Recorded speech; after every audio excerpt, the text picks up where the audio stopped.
vous êtes encore tout ça. C'est une question que j'aurais dû vous poser tout à l'heure, quand il y avait encore vraiment tout le monde. Qui avait déjà vu le film? Oui, quand même, mais c'est pas une majorité. Voilà. Donc, un public qui le revoit et un public qui le découvre, Mein Kampf. La première question qu'on a envie de vous poser, en fait, c'est qu'est-ce qui, dans le producteur que vous êtes, quand on vous amène un projet pareil, c'est-à-dire les trois couleurs, bleu, blanc, rouge, mais aussi, si j'ai bien compris, la devise de la République française, liberté, égalité, fraternité, ça paraît quand même un projet, le moins qu'on puisse dire, c'est qu'il est très théorique et très conceptuel. Donc, quand on vous amène ce projet, vous allez nous raconter comment, Krzysztof Kieślowski lui-même et son scénariste, Piskiewicz, qu'est-ce qui vous séduit, qu'est-ce qui vous attire dans cette proposition? Après avoir vu les 10 commandements, je voulais absolument rencontrer Kieślowski. J'ai appelé son agent, il était de passage à Paris, il est passé me voir, je ne le connaissais pas. Et on a passé plusieurs heures à parler, mais pas tellement de cinéma, on a surtout parlé d'éthique, de morale, plutôt des 10 commandements, disons, que de cinéma. Mais évidemment, en parlant des 10 commandements, ça a débouché sur le contenu du film, la nécessité peut-être de tenir compte de ces 10 commandements dans les films qu'on avait envie de faire ou de notre responsabilité face aux images et au son. Et à un moment, je lui ai dit, écoutez, j'aimerais beaucoup tourner avec vous. Il me dit, j'ai un sujet que je dois faire avec un producteur français qui était La Double Vie de Véronique. Et puis il me dit, Michel, j'ai un projet qui m'intéresse beaucoup, qui est liberté, égalité, fraternité, 3 couleurs. Il se trouve que je suis un immigré, je suis arrivé en France en 1947, et que c'est après avoir parcouru et été refusé avec mes parents et ma famille dans la plupart des ports d'Europe, de la Méditerranée plus exactement de l'époque, le seul pays qui m'a accueilli, c'était la France. Et j'ai appris le français à l'école communale du Mont-Boron à Nice, puis j'ai fait mes études ici, et je considère que je dois tout à ce pays. Et que je dois tout, en fait, à cette devise, liberté, égalité, fraternité, qui rassemble en même temps, disons, ce qu'on peut apprendre dans le Pentateuque, dans la Bible, et en même temps l'idée de la République française. Et donc, faire ce film avec l'auteur des 10 commandements, c'était un bonheur absolu, donc je n'avais pas besoin de plus d'explications. Qui a eu l'idée? C'est lui, c'est Piskiewicz, c'est le scénariste? C'est Christophe, je pense. C'est vraiment Christophe, puisqu'on avait un autre projet après. Il est mort sans pouvoir le réaliser, et c'était très compliqué parce qu'il ne voulait pas le réaliser lui-même, mais comme personne n'aurait pu le réaliser à sa place, c'était l'enfer, le paradis, le purgatoire. Donc on était dans des grandes thématiques. Donc, comment ça s'est passé dans sa carrière? Parce que là, nous, on montre tous ses films, ses premiers documentaires, ses films polonais, son film franco-polonais, le titre le dit suffisamment, La Double Vie de Véronique. Mais c'est quelqu'un qui a continué de tourner en Pologne. Alors ça paraît très loin, nous on était les contemporains de ça, mais après le coup d'État militaire de décembre 1981, si ma mémoire est bonne, c'est quelqu'un qui est resté en Pologne, Krzysztof Kieślowski. Il n'a pas immigré vers l'Occident pour gagner la liberté de faire ses films. Il est d'abord resté en Pologne. Donc ce que je voudrais savoir d'abord, c'est quel rapport il avait avec ça. C'est-à-dire qu'il considérait qu'il ne pouvait plus avoir les moyens de faire ses films en Pologne, que se tourner vers l'Occident, se tourner vers la France était une nécessité pour lui? Non, pas du tout, pas en ce qui concernait en tout cas les 3 couleurs, puisque l'idée dès le départ, qui est venue tout de suite, même je pense la première fois où on s'est rencontrés, c'était de réfléchir sur l'Europe. C'est-à-dire qu'est-ce que c'est que l'Europe? Est-ce qu'il y a une Europe cinématographique? Est-ce qu'il y a une pensée commune à l'Europe? Et où se trouve éventuellement cette pensée comment la décrire? Et moi, c'est une envie que j'ai toujours eue. J'ai eu cette envie en faisant un film avec Michael Haneke. Est-ce que l'Europe existe, peut exister culturellement, et comment? Et donc, c'était pas. Et donc, pour la faire exister, en fait, les trois couleurs, il y en a un qui se passe en France, l'autre qui se passe en Pologne, en grande partie, de grande partie, et un peu dans le métro parisien. En Suisse. Donc c'est une certaine Europe, enfin c'est pas toute l'Europe, mais c'est une certaine Europe. Et ce qui était d'ailleurs intéressant, c'est que sur le tournage, il y avait au moins 5 langues, je crois, qui s'interpénétraient, puisqu'il y avait même le suisse-allemand, il y avait l'allemand, il y avait l'anglais, il y avait le polonais, il y avait le français. Donc, parce que il y avait des. Et je tenais beaucoup, enfin on tenait beaucoup à ce qu'il y ait ce mélange d'équipes et de cohabitation. C'était d'ailleurs intéressant de voir à quel point les techniciens polonais avaient du mal à fonctionner avec les lois françaises et vice-versa. Donc, par exemple, les 35 heures où s'arrêter pour déjeuner. Par exemple, la première difficulté que j'ai eue sur le tournage de Bleu, c'est que Christophe ne voulait pas s'arrêter. Et les techniciens polonais étaient tout à fait habitués à ne pas s'arrêter. Et s'arrêter pour déjeuner, pour lui, c'était infernal. Donc, et puis faire 8 heures et s'arrêter, c'était aussi impensable. C'est-à-dire quand on était en forme, pour un plan où il fallait continuer. Bon. Donc même la première friction sur Bleu s'est passée autour de comment aménager les habitudes des uns et des autres. C'est-à-dire qu'il était impensable de demander à l'équipe technique française de ne pas avoir la cantine à midi, quoi, tandis que lui voulait continuer. Oui, parce que quand les Français étaient en Pologne, il n'y avait pas de cantine à midi. Et donc, il fallait aménager quelque chose pour qu'ils aient un semblant de cantine, parce que sinon ils étaient assez malheureux, ça contrariait leurs habitudes. Donc, c'était cette espèce de cohabitation sur des détails qui est très importante. Et c'est en fait comme ça d'ailleurs qu'on a pu avancer et qu'on s'est découvert mutuellement, Christophe et moi, c'est dans le respect de l'autre.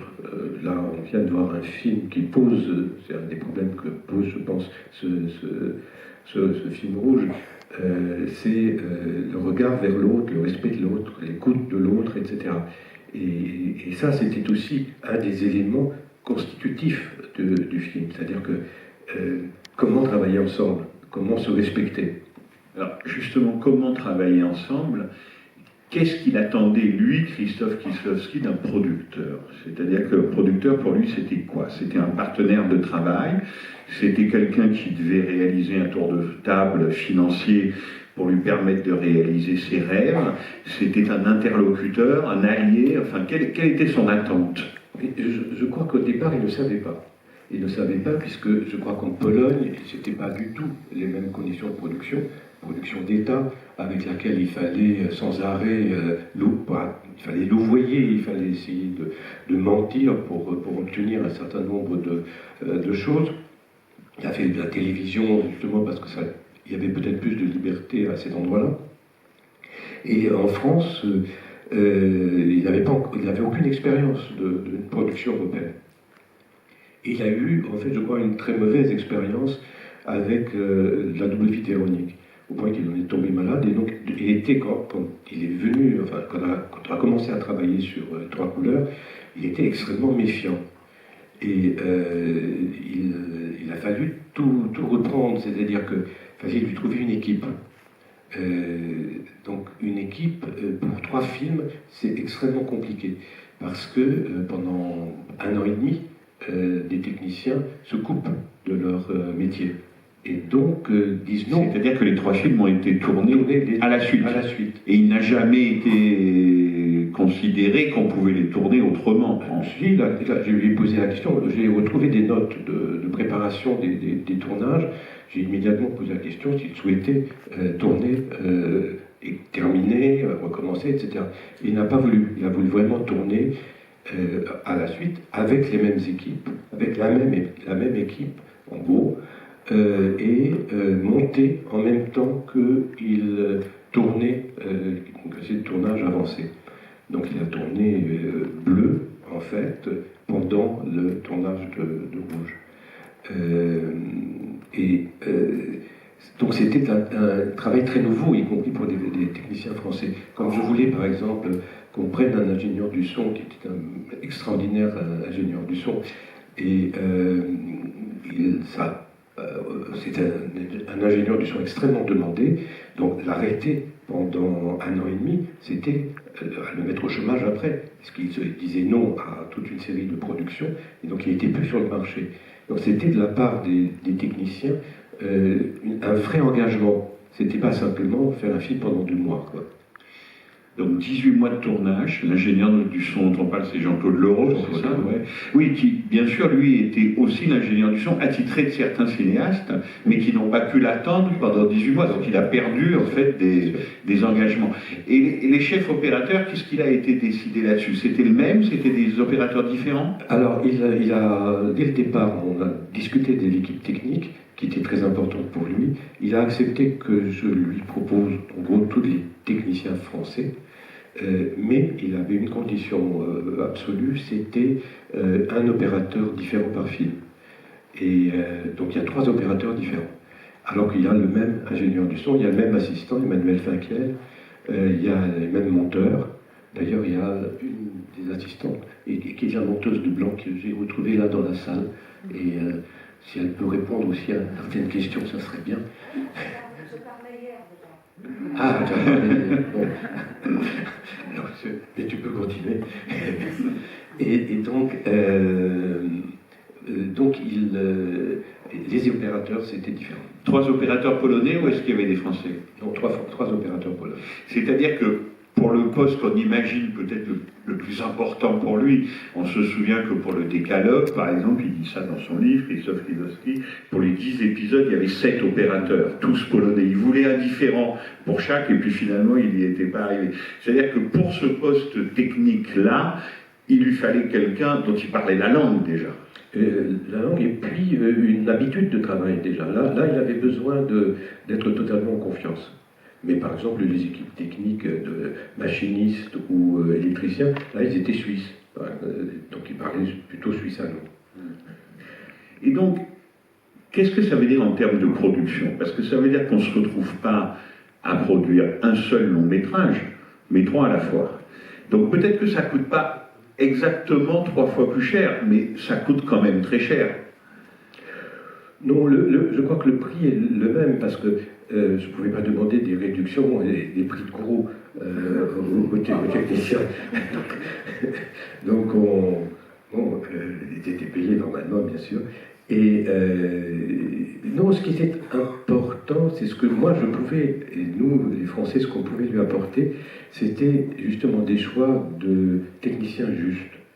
Il y a eu de grands débats. Par exemple, il voulait un décorateur costumier. Et quand j'ai vu les premiers costumes, la préparation des premiers costumes de Bleu, je me suis rendu compte que ce costumier était en train d'imaginer la Pologne soviétique des années 50. Donc, c'est quand même pas ça. Le film, c'est un film moderne.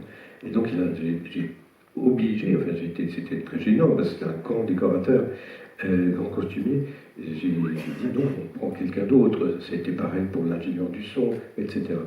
Mais le choix des opérateurs était fondamental. Et il a été absolument extraordinaire. Je peux vous raconter maintenant, parce qu'il y a la prescription, quelque chose pour vous décrire le personnage et la rigueur morale, éthique de cet homme vraiment extraordinaire. Je savais que l'opérateur de Rouge, qui est un très grand opérateur, mais il avait quelques problèmes, il y avait eu quelques problèmes de poisson. Bon. Et Christophe me l'a dit. Je le savais par ailleurs, mais il est venu me le dire en disant voilà, il y a un problème. Qu'est-ce qu'on fait? J'ai dit écoutez, je vous fais confiance, c'est vous qui gérez. Si vous pensez que vous gérez ça, allons-y, on y va. Il se trouve qu'il est tombé malade pendant le tournage, et c'était une situation très grave est très difficile à résoudre, car si j'arrêtais le tournage, et donc Christophe m'appelle en disant voilà, vrai problème, il est à l'hôpital, qu'est-ce qu'on fait? Je dis il faut absolument tenir quelques jours sans rien dire, parce que si on arrête le tournage, si je fais jouer des assurances, etc., il est mort, physiquement, enfin il est mort dans son métier, quoi. Plus personne ne le prendra, les assurances ne vont plus pouvoir assurer ses films, etc. Donc il faut que nous, on essaye de le sauver et de sortir de cette histoire. Donc on n'a rien dit avec Yvon Crève, le directeur de production, et Christophe s'est installé pendant 3 jours et 3 nuits, en plein tournage, à l'hôpital, dans la chambre de cet homme, et il a sorti de là. Et on a repris le tournage. Donc, c'est jamais vu ça. Quand on connaît la fatigue que représente un 3e film dans la foulée, c'est incroyable, quoi.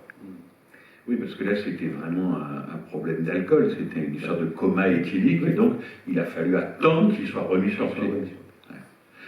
Et quand on voit les films, Marine Karmitz, on est quand même très impressionné, mais alors ça, je ne sais jamais exactement comment le dire, parce que ça va au-delà de la technique. Mais commençons par ça. C'est-à-dire que c'est vraiment une école polonaise, c'est l'école de Lodz. Alors on a suffisamment présenté là-dessus le soir de la soirée d'ouverture, parce qu'il y avait nos amis polonaises, nos partenaires polonais qui étaient là, donc on ne dit pas Lodz, ça c'est pour les histoires du cinéma français, on dit Łódź, quelque chose comme ça. Et c'est vrai que vous avez travaillé avec un autre très grand cinéaste polonais pour un film qui s'appelle Travail au noir, Moonlighting en anglais, qui s'appelle Jerzy Skolimowski. Alors lui, il est exactement de la génération de Roman Polanski, et tous ces gens, Roman Polanski, Jerzy Skolimowski, plus tard Krzysztof Kieślowski, ont tous fait cette école. Et à un moment, ça impressionne quand même. On se dit, mais quelle est cette extraordinaire école polonaise qui est capable de sortir, comme on dit, des techniciens de génie? En fait, il y a plusieurs choses. D'abord, je n'ai pas compris. Je suis allé voir le directeur de l'école pour essayer de parler avec lui et essayer de comprendre. Et il se trouve que pendant toute l'entrevue qui s'est déroulée de façon plutôt vraiment très désagréable, il ne m'a jamais regardé. On était assis comme ça, lui il était face à la salle, il parlait à la salle, et moi je lui parlais du biais. Donc je n'ai jamais vu son visage de face. Et donc j'ai pas pu obtenir de réponse à mes questions qui étaient les vôtres. Je crois qu'il y avait une première chose, et ça c'est intéressant, c'est que je crois que tous les cinéastes polonais, dans différents métiers, ont été formés par une école. Et ils étaient formés par l'école, il n'y avait pas d'apprentissage, je crois, sur le tas, enfin, très difficilement. Et donc, l'école avait un rôle, et il y a par exemple des films d'élèves. J'ai vu un certain nombre de films d'élèves, dont celui de Polanski, dont celui de Kieślowski, sont tout à fait remarquables. Vraiment, il y a une vraie formation, une grande formation, qu'on a perdue, enfin qu'on n'a plus actuellement, dont je crois peut-être aucune école au monde. Bon, c'est bien et pas bien. C'est-à-dire qu'on évite peut-être un grand académisme, mais on ne retrouve pas non plus une vraie connaissance, un vrai métier de fait. Donc, je pense que cette école est liée à la présence russe, c'est-à-dire au socialisme. Et c'est une école de type soviétique. Bon. Mais l'école de Moscou était aussi pas mal. Sauf que, là c'est une petite anecdote, juste après l'arrivée de Gorbatchev au pouvoir, je suis allé avec une délégation française en Russie pour essayer de voir si on ne pouvait pas trouver des cinéastes russes. Et donc on a fait 2 studios, le studio Thor, le studio Thor et le studio de Moscou, qui était d'ailleurs la propriété de l'armée, était gardé par l'armée. Et on nous faisait défiler des scénaristes, des réalisateurs qui venaient raconter en un quart d'heure leur histoire pendant que nous, on buvait du thé, malheureusement pas de vodka, mais du thé et on mangeait des petits gâteaux. Et ces gens étaient décomposés, c'est-à-dire qu'ils avaient perdu tout repère, ils étaient appuyés sur un mur très solide, et là ils se retrouvaient le cul par terre. Et ils nous racontaient des choses d'une très grande banalité, c'est-à-dire qu'il ne restait plus rien, même de l'idée contre contre le socialisme. Et c'est là où j'ai trouvé par hasard un metteur en scène qui, lui, était dans son lit, qui en sortait rarement, qui était scénariste, et je lui ai fait faire un film, j'ai fait venir à Paris, je lui ai fait faire un film qui s'appelle Pavel Lounkin, et c'est un film que j'aime beaucoup, qui s'appelle Taxi Blues, qui était pour moi le premier film qui aurait pu déclencher une nouvelle vague russe, mais malheureusement ça n'a pas été le cas. Mais c'est sûr que leur formation était calquée sur la formation soviétique. Et ce qui est drôle, alors ça je le dis comme ça entre nous, mais Youssef Chahine, qui lui est égyptien, comme on sait, mais formé aux États-Unis, m'a dit, mais tu sais, moi j'ai été formé en Californie, à l'école de Pasadena, et les Russes ont copié les écoles américaines, et ensuite les... Donc là, il y avait quand même une sorte de tronc commun où il fallait se taper des cours d'objectifs, de technique, on était très fort sur la photographie, et d'ailleurs quelqu'un comme Roman Polanski, je pense qu'il avait tort, mais quand il arrive en France et qu'il voit les films de la Nouvelle Vague, un mouvement que vous avez bien connu, c'était le tout début de votre carrière, il a été frappé par ce qu'il appelle notre nullité technique. Enfin, il trouvait que les films français étaient techniquement extrêmement sommaires, alors qu'effectivement les films polonais lui semblaient beaucoup plus forts techniquement. Mais au-delà de cette technique, et on le voit dans le film, on voit la virtuosité de la mise en scène.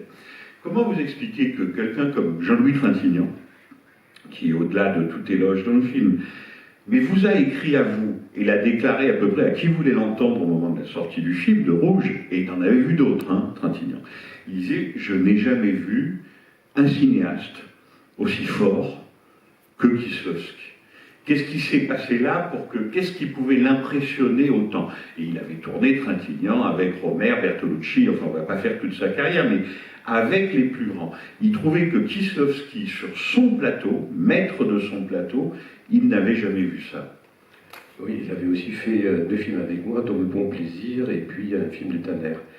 Je crois que il y a un moment dans ce film que je trouve absolument extraordinaire, et les fois où j'ai fait donner des cours de cinéma, malheureusement pas en France, mais surtout à l'étranger, en partie aux États-Unis, il y a un plan, un moment que j'ai essayé d'expliquer aux étudiants. C'est un plan où on voit le garçon qui va être juge après, qui va rentrer dans le système judiciaire après, aller s'acheter des cigarettes au bistrot en face, et c'est un plan qui est vu en même temps, qui relie cette jeune femme et ce garçon. Et on sait, c'était préparé par dialogue précédent, qu'elle va aller au bowling. Et lui aussi, d'ailleurs, rendez-vous au bowling. Et on la voit ensuite au bowling, et il y a un travelling très rapide sur une table à côté où on voit un paquet de cigarettes froissées et un verre cassé, un verre de bière cassé. En fait, c'est la rupture de ce garçon avec cette jeune femme. Je n'avais pas compris. C'est ça. Et ça, ce plan-là, pour moi, est absolument exemplaire, car il est possible qu'au cinéma. Si vous voulez raconter cette histoire, la preuve, c'est que je mets déjà 5 minutes, en bégayant un peu, à raconter ce qui s'est passé. Ce qui a raconté là, en même pas 1 minute, il n'y a que le cinéma qui peut le faire. Pas la littérature, pas la peinture, pas la photo, etc. Et ça, c'est cette extraordinaire capacité à savoir, c'est en ça que Kieslowski est cinéaste, totalement cinéaste, à pouvoir, la possibilité qu'il a de raconter tout le temps, dans des schémas très rapides, uniquement possible au cinéma, un monde extrêmement complexe. Car en fait, j'étais très heureux de revoir avec vous ce film-là, qui m'a beaucoup touché. J'ai vu plein de choses que je n'avais pas encore vues, d'une certaine façon, et pourtant je le connais vraiment. Et donc c'est des découvertes à chaque fois où il demande au spectateur d'amener, comme dans une auberge espagnole, son manger, et donc de le laisser totalement libre de son imagination et de ses interprétations, mais il en offre énormément, et à chaque fois, on décrypte comme on veut, ce qu'on veut, comment on le sent, comment on l'imagine. Mais c'est exactement ça. On a l'impression presque d'une saturation de sens. C'est-à-dire qu'on voit bien que sous nos yeux se déroulent des choses qu'on pressent plus nombreuses que celles qu'on ressent vraiment. C'est-à-dire qu'on voit bien que c'est tellement saturé et ça va tellement vite qu'en fait on ne voit pas tout. Mais on sent la richesse un peu souterraine et invisible, oui. Ouais, c'est de l'ordre du mystère, mais c'est aussi de l'ordre du mystère métaphysique. Enfin, c'est-à-dire qu'il y a le hasard, il y a toute une série de thématiques qu'on retrouve dans tous ces films, et que je ne vais pas expliquer parce qu'il détestait justement qu'on explique ces films, et pour laisser justement au spectateur le soin d'enrichir les films par eux-mêmes, et de s'enrichir avec. Et en même temps, ce qui est très fort, et c'est pour ça que je me demandais comment vous avez réagi quand on vous a apporté le projet, parce que ça pourrait être de la symbolique un peu lourde. Voilà, bleu, liberté, blanc, égalité. Alors si mon souvenir est bon, l'orgasme de Julie Delpy est blanc aussi dans le film. Et puis rouge, c'est la fraternité. Il y a des éléments de couleur rouge dans chaque plan. D'ailleurs, est-ce qu'il y a du rouge dans chaque plan? J'arrive pas à dire. Il y a beaucoup de rouge. Il y a beaucoup de rouge. Mais voilà, tout ça pourrait être un peu... bon, et non. Justement, c'est ça qui est quand même très fort. C'est-à-dire que c'est pas du tout cette symbolique-là. Et en même temps, la voiture un peu de sport, là, la Jeep du garçon dont vous parlez, effectivement, elle est rouge. Le fond derrière Irène Jacob sur la publicité pour le chewing-gum, effectivement, il est rouge. Alors, qu'est-ce que c'est exactement? Est-ce que c'est de la symbolique? Est-ce que vous qui vous intéressez beaucoup aussi à l'art, à la photographie, est-ce que c'est la plastique? Enfin, c'est le génie d'un cinéaste plasticien? Moi, ça me fait beaucoup penser à, par exemple, la peinture florentine, disons, de la fin des années 1500, et 1400-1500. Où, par exemple, à Florence, à côté de Santa Maria Novella, il y a une chapelle avec deux fresques politiques sur la gouvernance, la bonne qualité de la gouvernance. Et là, grâce à un merveilleux historien de l'art qui s'appelait malheureusement il est décédé, qui s'appelait Daniel Arras, j'ai fait la visite de cette chapelle, et c'est très extraordinaire parce que à chaque endroit, il m'a expliqué la symbolique. Et il y en a, vu par quelqu'un qui ne connaît pas, on ne comprend pas. Mais dès qu'on a un peu saisi, c'est incroyable. C'est les chiens noirs qui représentent les jésuites ou les dominicains, les blancs qui représentent l'inverse, les franciscains représentés par telle et telle chose.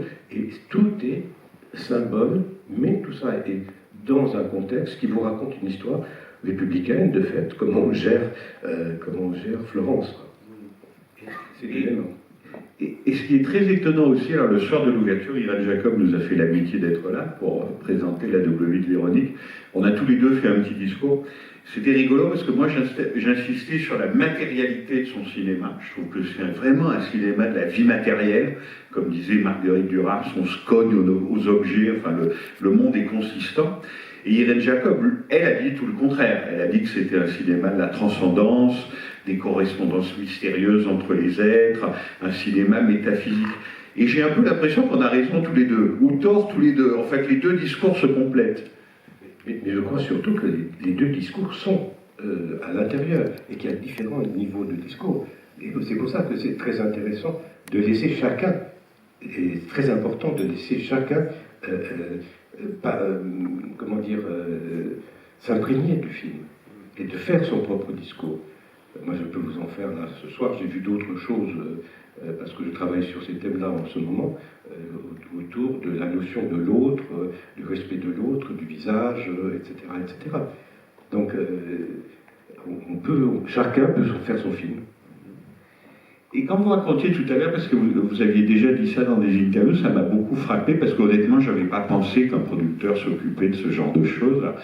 Le côté art director ou production value des films, c'est-à-dire s'occuper d'avoir les bons décors, le bon décorateur ou la bonne décoratrice, pareil pour les costumes. Enfin voilà, est-ce que c'est sur ce genre de détails, parce qu'on ne va pas dire à quelqu'un comme Christophe Kieslowski où est-ce qu'il doit mettre sa caméra. J'imagine que ça c'est absurde. En revanche, on peut peut-être intervenir en amont sur autre chose. Ça dépend des films et des metteurs en scène. C'est chaque fois différent. Par exemple, avec Claude Chabrol, avec qui j'ai fait quand même 12 films, Claude, il détestait voir des décors. Donc j'allais choisir des décors. Alors, c'était un jeu entre lui et moi. Par exemple, pour une affaire de femme, je lui ai choisi à Dieppe des appartements tout petits, qui correspondaient à l'état de misère des personnages dont il parlait dans le film. Et je lui dis attention, voilà, je cherchais des décors, j'ai trouvé des décors, mais c'est à peine si tu pourras être avec ta caméra et l'opérateur là-dedans, personne d'autre que toi, les acteurs, la caméra. Elle a dit c'est génial, super. Donc c'était un espèce de jeu, je le mettais en défi de tourner dans des endroits aussi impossibles, qui auraient été refusés par n'importe quel autre metteur en scène. De la même façon, Claude détestait s'occuper des costumes. Et moi, j'ai une phobie, j'avais une phobie qui était que je crois qu'il y a les costumes peuvent rendre un film très rapidement démodable. C'est par le costume. Par exemple, les pattes d'éléphant de Bardieu, dans les... comment s'appelle ce film des valseuses. Les pattes d'éléphant. Les jeans pattes d'éléphant. Oui, d'accord. De Pardieu et de Verre dans les valseuses. De la même façon, par exemple, toujours chez Claude, Emmanuel Béard avait pour l'enfer, oui, voulu mettre des talons compensés, vous savez ce qu'on mettait pendant la guerre. Et ça lui faisait une vilaine démarche, une vilaine allure, etc. Mais c'était évidemment historiquement relativement juste. J'ai interdit cette paire de chaussures, parce que ça n'avait aucun sens, etc. De la même façon, chez Christophe, ça a été le problème des costumes. C'était aussi des problèmes de décor. Par exemple, il était clair qu'il fallait tourner en décor réel, et pas, j'ai retrouvé des notes, on s'est posé la question, est-ce qu'on tourne en studio, puisque la maison, on aurait pu tourner en studio, ça aurait été peut-être plus simple, moins coûteux, etc. Il fallait le mettre dans des décors réels, je pense, à cause des lumières, à cause il y a une texture de la lumière qui n'était pas la même. Ou, de la même façon, le choix que j'ai fait quand j'ai fait Mélo d'Alain Resnais, de faire ce qui coûtait le plus cher, alors qu'on avait très peu d'argent, c'est de tourner en studio. Parce que je savais qu'Alain serait beaucoup plus à l'aise en studio plutôt qu'en décor réel. Et ça a été vraiment formidable parce que là on a trouvé de nouvelles méthodes de tournage. Donc ça, je pense que ça fait partie d'un travail possible du producteur si il y a une confiance très grande entre le producteur et le réalisateur et aussi l'aide de l'équipe. Mais ce travail commence bien avant, il commence sur le scénario. C'est-à-dire que là, j'ai trouvé beaucoup de notes qu'on a prises au moment où on préparait Trois couleurs. Chaque phrase était revue, discutée avec Christophe, réfléchie, etc., etc. Il y a eu beaucoup de travail sur le scénario. Après, sur le tournage, moi je n'interviens jamais. La seule chose qui m'amuse, c'est de voir comment il tourne, ayant été moi-même metteur en scène, pour apprendre. J'ai l'impression d'apprendre chaque fois comment on fait des films, quoi. Vous étiez épaté, vous étiez satisfait quand vous découvriez les rushs des trois films? Ah oui, c'était sublime. Enfin, c'est-à-dire que c'est les films qui m'ont rendu le plus heureux. J'ai passé là, non seulement les tournages, mais il y a la sortie. La sortie était très longue, difficile. J'ai passé des moments extraordinaires avec Kieslowski. Et dans une intimité incroyable. Et il y a une histoire assez marrante. J'ai essayé de faire sélectionner ce film par la France pour les Oscars. Au moins pour les Oscars étrangers. Rien à faire, la France a envoyé je ne sais trop quel film. Et donc j'ai essayé ensuite avec la Suisse. La Suisse l'a envoyé, les Américains ont refusé parce que c'est un film suisse et pas français. Ils considèrent que c'était un film français. Bon. Et il y a eu une pétition lancée par De Niro aux États-Unis qui a rassemblé beaucoup de monde pour demander à l'Académie de le considérer comme un film américain. Et donc, je me suis retrouvé avec Christophe, alors non seulement sélectionné dans la présélection, mais nominé au meilleur film, soit meilleur réalisateur et meilleur scénario, ou meilleur opérateur et meilleur scénario. Trois très importantes sélections. C'était avant The Artist, bien avant. Et donc on se retrouve à Los Angeles, un peu étonné d'être là, et on a fait comme distributeur américain quelqu'un dont vous avez beaucoup entendu parler, un producteur, distributeur américain qui est actuellement en prison, et il fait la chose suivante, il vient devant moi voir Christophe, il sort son chéquier et il lui offre, il fait un chèque et il donne le chèque à Christophe devant moi, $2 millions, et il lui dit pour votre prochain film.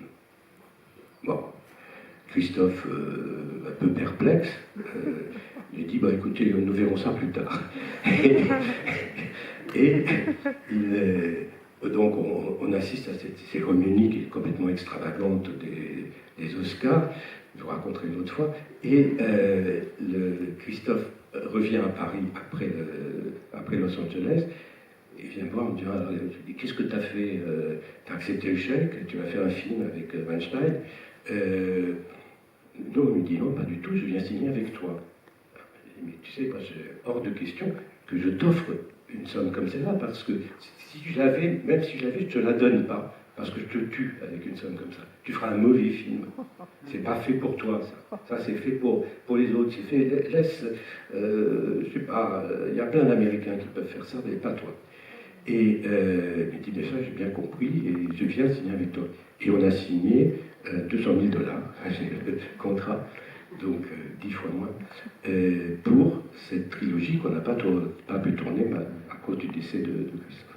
Mais donc déjà, ça met à mal une légende, parce que au moment de la sortie de Trois Couleurs, et en particulier de Rouge, qui était le dernier, je me souviens très bien d'une émission de Bernard Pivot, par exemple, où Christophe Kieslowski annonçait qu'il arrêtait le cinéma, que c'était son dernier film.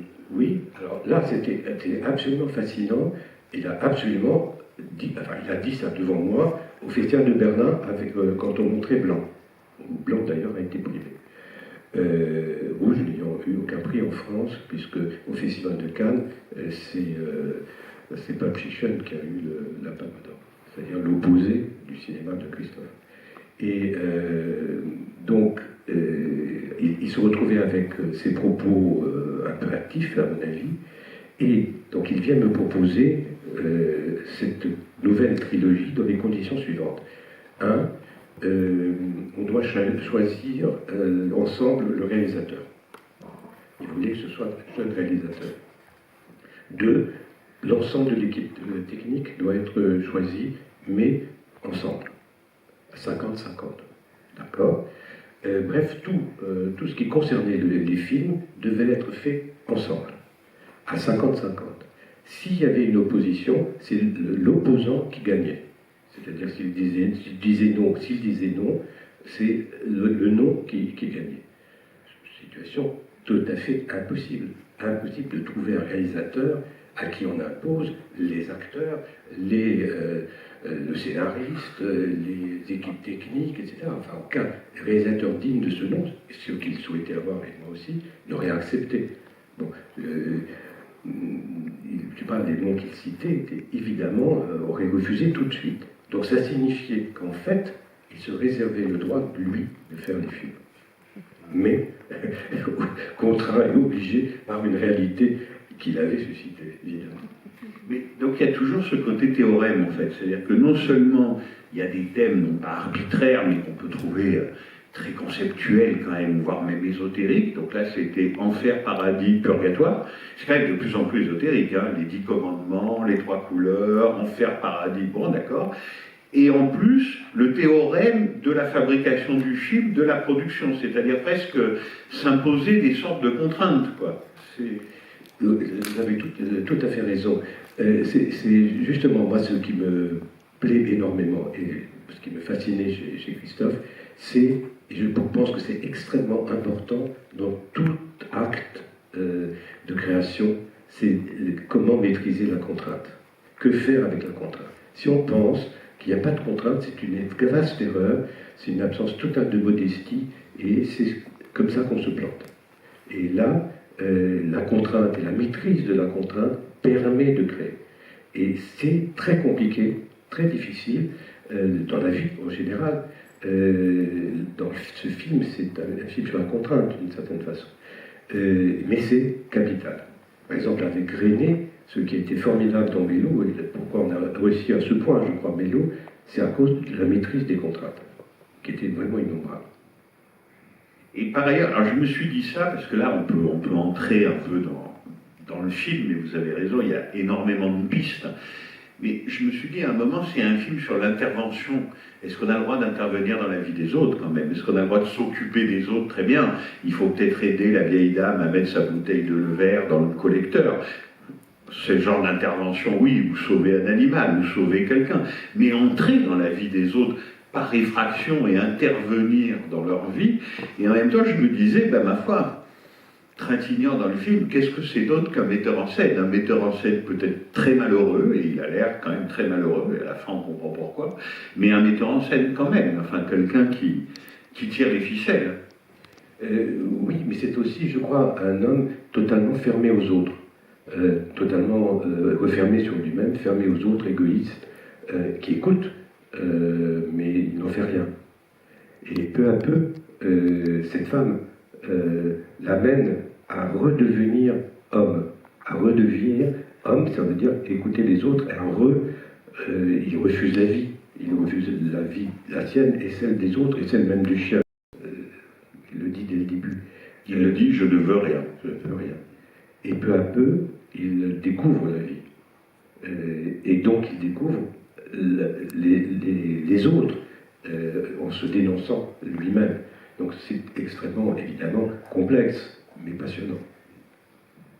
Avant de vous laisser la parole, vous pouvez préparer quelques questions à Marine Kermitz. Quand même, comment quelqu'un comme Kieslowski, qui est un cinéaste de la maîtrise, je pense qu'on peut le dire, c'est vraiment quelqu'un qui laissait... Il y a un de ses plus grands films polonais qui s'appelle Le Hasard, en tout cas c'est un de mes préférés, mais justement, lui c'est un cinéaste de la maîtrise, c'est-à-dire qu'il travaille les hasards, il travaille les coïncidences, il travaille les fils entre les gens, mais lui il contrôle tout. Comment vivait-il de ne pas comprendre? Vous me direz, comprenez, mais quand même les acteurs, pour la trilogie à part blanc où il y a des acteurs polonais, ils ne pouvaient pas exactement comprendre leur musique. Et pourtant, c'est pas gênant une seconde. Est-ce qu'il y a là un mystère? Il y a pour moi tout à fait un mystère, et d'autant plus que ce mystère, pour moi, s'est reproduit avec un autre metteur en scène, qui pour moi est aussi important que Kieslowski, qui est Kiarostami. Et avec Kiarostami, on a fait un film au Japon, qui, de mon point de vue, est peut-être son meilleur film, en tout cas un film extrêmement important, dernier film. Et évidemment, il ne comprenait pas le japonais, mais c'était encore beaucoup plus compliqué parce que là, il y a au moins un certain nombre de gens qui parlaient anglais. Ils parlaient relativement anglais. Et au point d'ailleurs que quand on discutait ensemble, moi je ne parle pas anglais, on arrivait, quand on était relativement bourrés tous les deux, à avoir des longues discussions assez extravagantes, moi en français, lui en anglais, et on arrivait à se comprendre. Avec Kiarostami, c'était la même chose, mais il fallait qu'on soit en voiture. À ce moment-là, Kiarostami me parlait en anglais, moi en français, et on arrivait à dialoguer. Et donc Kiarostami a fait un film au Japon, mais au Japon, il ne parle pas anglais non plus. Et donc il fallait 3 traducteurs de l'iranien vers l'anglais ou vers le japonais, etc. Et il a fait un film d'une justesse extraordinaire et des personnages japonais magnifiques. Ça, je sais que, en fait, je crois que c'est la musique. Je crois que c'est l'écoute musicale. Et Christophe était très attaché à la musique, et la musique souvent précédait les films. C'est-à-dire que j'ai toujours vu son compositeur être présent au moment du scénario. En fait, il lisait des scénarios déjà à ce moment, dès le début. Et comment regardait-il, j'ai presque envie de dire, parce qu'à l'époque, évidemment, les choses étaient un peu plus tranchées, hein, il y avait encore l'Union soviétique, le bloc de l'Est, etc. Comment regardait-il, quel était son regard sur notre monde capitaliste? Parce que Kieślowski, libéral, si on veut, parce que Kieślowski, c'est vraiment un pur produit, en même temps, de la Pologne socialiste d'après-guerre. Enfin, c'est quelqu'un qui a baigné dans ce pays pendant 40, 50 ans avant d'aller ailleurs. Donc, quel était son regard sur, tout simplement, la réalité et la société française? C'était profondément, je crois, un universaliste et cosmopolite. Il n'était pas très aimé par les Polonais.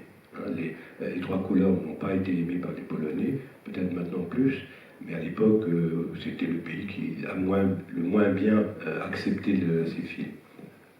Et c'était plus tellement le problème, comme ça ne l'est pas non plus pour moi. Je suis profondément français, mais totalement cosmopolite et universaliste. Donc ce qui m'importait, par exemple, au moment de la production, c'est de ne pas le couper de ses origines.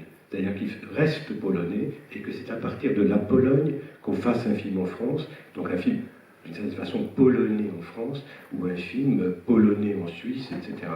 Mais qu'on dépasse l'étroitesse des frontières. Et je vais vous répondre un peu à côté à cette question. Au moment de Rouge, on a eu tous les prix de la presse américaine. Et on a eu l'ensemble de la presse américaine qui nous décernait un prix à New York.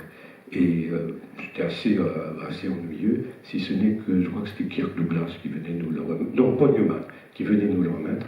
Et donc on était assez impressionnés de voir Paul Newman. Et on se bourre la gueule, tous les deux, et pendant cette soirée, on décide de créer un parti. Et je dis, d'accord, faisons un parti, très bien. Alors on l'appelle comment et c'est quoi ce parti? Il me dit, le parti de la solitude. On était deux. Et donc, je dis, ok, parti de la solitude, impeccable, et deux membres. Est-ce que éventuellement on peut en accepter d'autres? On verra. Le lendemain, je prends l'avion et je rencontre dans l'avion, c'est très important parce que c'est la solitude dont je veux parler. Mais l'histoire est un peu drôle. Je rencontre dans l'avion, assis à côté de moi, un ami d'enfance qui s'appelle Elie Wiesel. Elie Wiesel, prix Nobel après, qui est mort il n'y a pas très longtemps. Avec Elie Wiesel, nous n'avions que des rencontres miraculeuses. C'est-à-dire on ne s'est jamais donné rendez-vous et on s'est toujours rencontrés dans des conditions très particulières et assez fréquemment de cette façon. Et je lui raconte mon histoire. Oui, parce qu'entre deux racines, il faut avoir toujours une histoire. Quand on rencontre un ami, c'est une façon de lui faire un cadeau. Et donc mon histoire, c'était ce qui s'était passé la veille avec Kieślowski. Je lui dis, voilà, un parti de la solitude, tu peux peut-être en faire partie. Qu'est-ce que tu en penses? Il me dit, oui, pourquoi pas, comme ça on sera trois, à condition que ça s'appelle le parti de la solitude et du silence. Je dis, bon, ok, je transmets à Kieślowski en arrivant, je te donne la réponse. Donc j'ai appelé le traducteur, cette fois-ci de Kieślowski, en disant, voilà ce qui s'est passé, etc. Est-ce que vous pouvez lui expliquer? Et lui demander s'il est d'accord pour accepter Elie Wiesel comme troisième membre de notre parti. Ils sont malheureusement morts tous les deux. Des questions?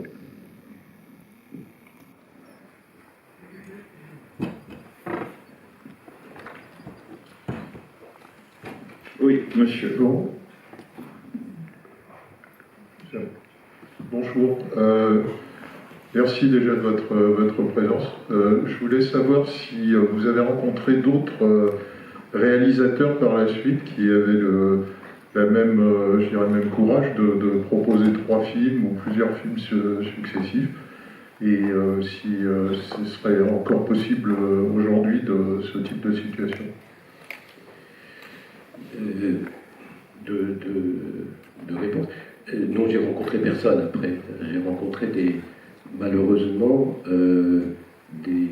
assez souvent des réalisateurs parfois très prétentieux qui voulait faire 3 films en un. Et ça a donné des résultats qui n'étaient pas terribles. Et c'est une des raisons pour laquelle, d'ailleurs, j'ai souhaité arrêter la production. C'est vrai qu'après le décès de Christophe, j'ai pas pu tourner pendant 2 ans. J'arrivais plus à produire.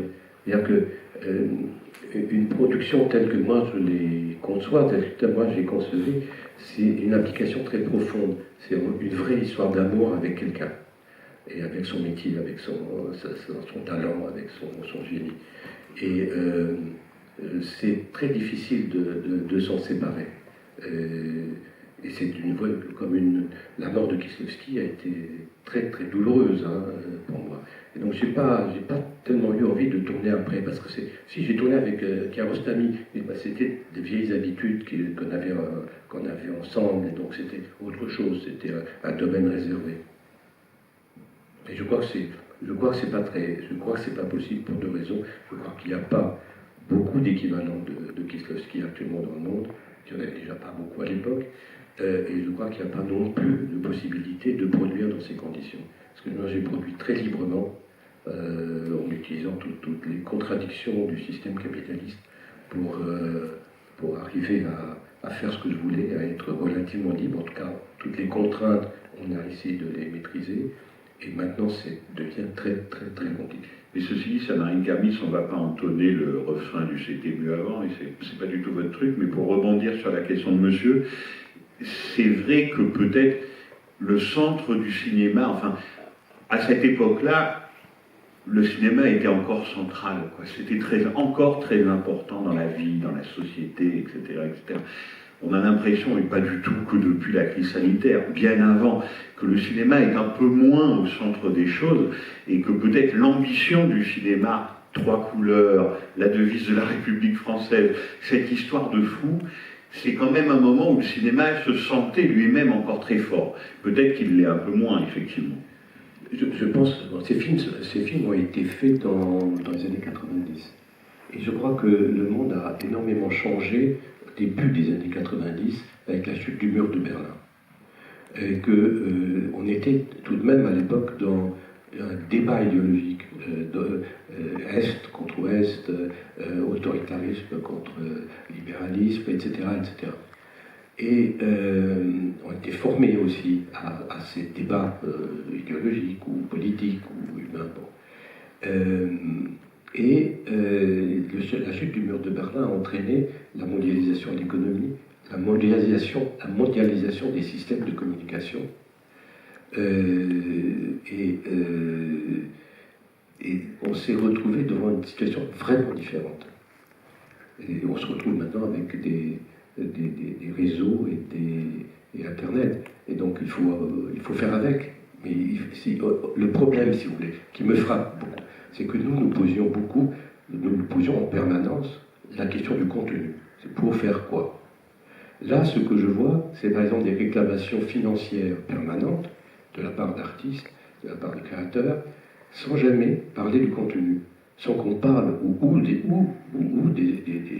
de l'État ou des institutions publiques, etc.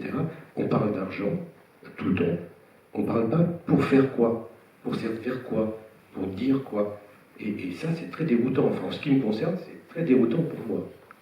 Alors que pour nous, c'était justement liberté, égalité, fraternité. Ok, on fait. 10 commandements, on fait, etc., etc. Et là, on aurait commencé par parler, ah oui, combien ça coûte? Ah bah peut-être, oui, est-ce que vous croyez que c'est bancable? On va prendre quel acteur, etc., etc. C'était pas notre problème. Donc ça, il y a un vrai changement malgré tout. Bonsoir, Monsieur Karmitz. Je viens du même pays que Abbas Kiarostami. 3 couleurs faisaient partie de notre jeunesse, de la jeunesse de la génération des années 70 et 80. La jeunesse iranienne, ils ont vécu avec ce film pendant des années, ils l'ont apprécié, ils sont devenus amoureux de Christophe Kieslowski. C'est dommage qu'il ne soit pas là ce soir, mais merci à la Cinémathèque, grâce à laquelle nous avons eu la chance et l'occasion de vous entendre. Ma question, c'est plutôt sur la bande originale. Est-ce que vous pourriez nous parler un peu du choix du compositeur de la bande originale de Trois couleurs qui est impressionnante? C'est plus Christophe qui aurait pu vous en parler. Peut-être, oui. Est-ce que tu veux en parler? Non, je peux dire la même chose que toi. Ça veut dire que sur la Preisner, il a fait quand même double vie de Véronique. Il a fait beaucoup de films avec Krzysztof Kieślowski, déjà en Pologne. Et après, c'était une collaboration qui était très spéciale parce que, comme tu disais, qu'il lisait déjà le scénario dès le départ. Dès le départ, il était impliqué dans la musique. Moi, j'ai un souvenir justement sur La Blanc. On n'avait pas le même, excusez-moi, je la vois casser, mais on n'avait pas du tout les mêmes possibilités techniques que maintenant. Donc souvent, Preisner, pendant le montage, venait dans une salle grande comme ça, parce qu'on regardait toujours les roches dans les grandes salles, et il venait avec un petit appareil devant l'écran et il disait, voilà, écoutons la musique. C'est comme ça qu'on acceptait une mélodie qu'il enregistrait auparavant. Mais il était toujours impliqué. Par contre, c'est vrai que c'était toujours des maquettes qu'il faisait et qu'il nous apportait, que nous ensuite, car on était encore en pellicule, devions répiquer sur la bande magnétique et puis poser sur la table de montage sur les images. Donc c'était vraiment un long travail. Preisner était toujours présent pendant ce processus d'une grande créativité, parce que moi, avec mes expériences après, avec beaucoup de réalisateurs, je n'ai jamais retrouvé cette exactitude à une image près de poser la musique. La musique n'était jamais posée accidentellement ou parce qu'il y avait un trou, on se disait ah, là on va peut-être jouer parce qu'il y a du silence dans l'image. Ça n'a jamais été le cas. C'est toujours, il y avait des thèmes. Donc chaque personnage avait un thème. Chaque émotion, je dirais, dans le film avait aussi un thème, et tout était très précisément posé sur les images. Alors souvent, dès qu'on changeait, la musique de Preisner s'apprêtait à ça aussi, que dès qu'on changeait d'une image à deux, ça changeait le sens. Donc c'était un travail extraordinaire. Moi, je n'ai jamais eu après de souvenirs comme ça d'un travail avec un réalisateur et le compositeur. D'ailleurs, Preisner, il a travaillé aussi sur la musique de Louis Malle, Fatal. Et j'ai eu aussi la chance d'être avec eux la nuit. On travaillait la journée chez Christophe et la nuit on allait chez Louis Malle pour poser la musique sur Fatal. Donc on transmettait la même façon de travailler, et c'était vraiment une expérience unique. Oui, je complète un tout petit peu, c'est ce que je vous disais, c'est-à-dire que la musique fait partie prenante du scénario. Et je crois que c'est une des possibilités pour Christophe de comprendre des langues étrangères, des acteurs, de pouvoir diriger des acteurs dans une langue qu'il ne maîtrisait pas. C'est par la musique. Encore une question, s'il y en a une. Oui, monsieur, là-haut.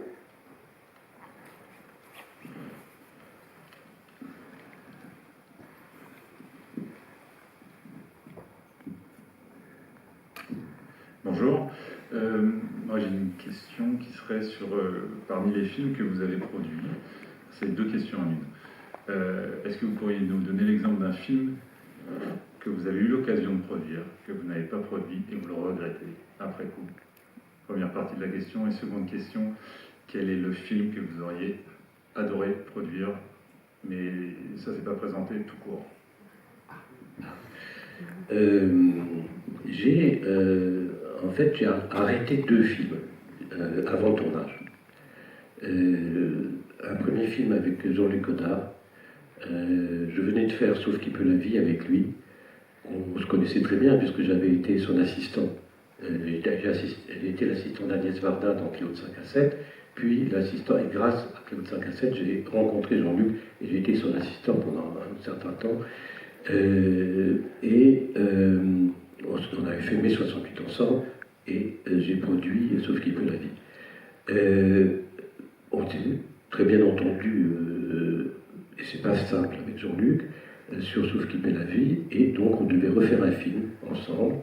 J'avais commencé à faire la maquette, j'avais envoyé Jean-Luc chez Coppola, parce qu'il ne voulait pas donner de scénario à l'avance sur recette, et donc on a décidé de faire une maquette.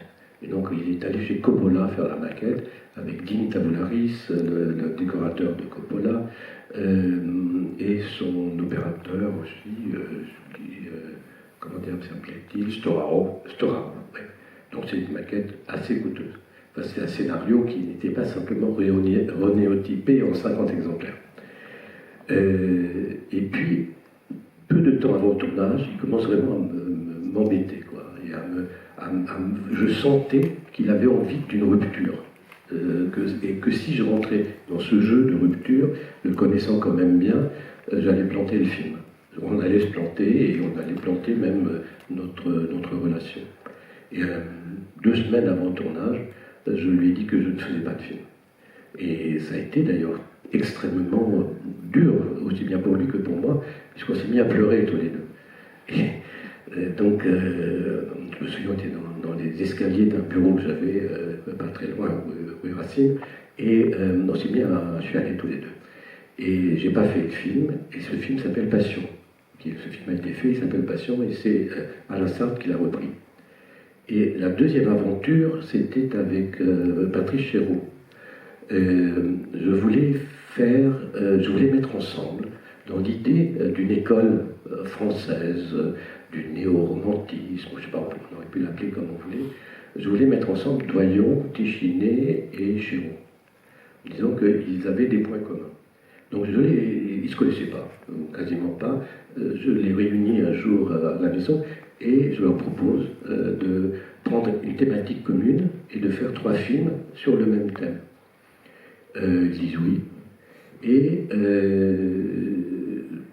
Téchiné l'a fait. Je ne sais plus comment s'appelle son film, mais Chéreau voulait faire avec l'équipe de son école de théâtre Platonov, la pièce de théâtre. Donc on dit pourquoi pas, très compliqué, et il part en préparation, et là il me fait des coups pas possibles, et je lui dis non, j'arrête. Et donc j'ai arrêté 2 semaines avant le tournage, et là aussi le film a été repris par Claude Berry. Donc je ne sais plus comment s'appelle le film, mais c'est adapté de Platonov et c'est avec ses élèves. Donc ça c'est 2 films arrêtés. Et parmi les films que j'aurais aimé tourner... Hôtel de France. C'est Hôtel de France. Peut-être. Parmi les films que j'aurais aimé tourner, il y en a plein avant que je sois producteur en Italie, Senso, enfin, je peux vous faire une longue liste comme ça de films qui me font rêver, évidemment, qui m'ont appris le cinéma, et qui m'ont appris le cinéma moderne. Des films de Murnau, enfin bon, il y en a pas mal. Et parmi les films français ou étrangers que je n'ai pas pu tourner, non, je crois que chaque fois qu'on avait une envie, et que le réalisateur voulait, parce que parfois les réalisateurs vont ailleurs, vont voir d'autres producteurs, etc., donc décident de quitter ce que j'appelle moi être l'éditeur ou le marchand dans le cinéma, quoi. Et sinon, non, j'ai vraiment fait tout ce que je voulais. J'ai eu une chance formidable. Bon, on va peut-être s'arrêter là. Merci beaucoup, Marine Kermitz. On va terminer par un petit jeu, mais je crois qu'on s'était déjà posé mutuellement la question. J'étais journaliste au moment de la sortie des films. Quel est l'ordre de votre trilogie? Bleu, blanc, rouge, c'est les films, mais... moi, je commence par le dernier, c'est-à-dire rouge, blanc, bleu. Vous, c'est rouge, blanc, bleu. C'est bien ça dont je me souvenais. Merci infiniment. Je vous en prie, merci à vous.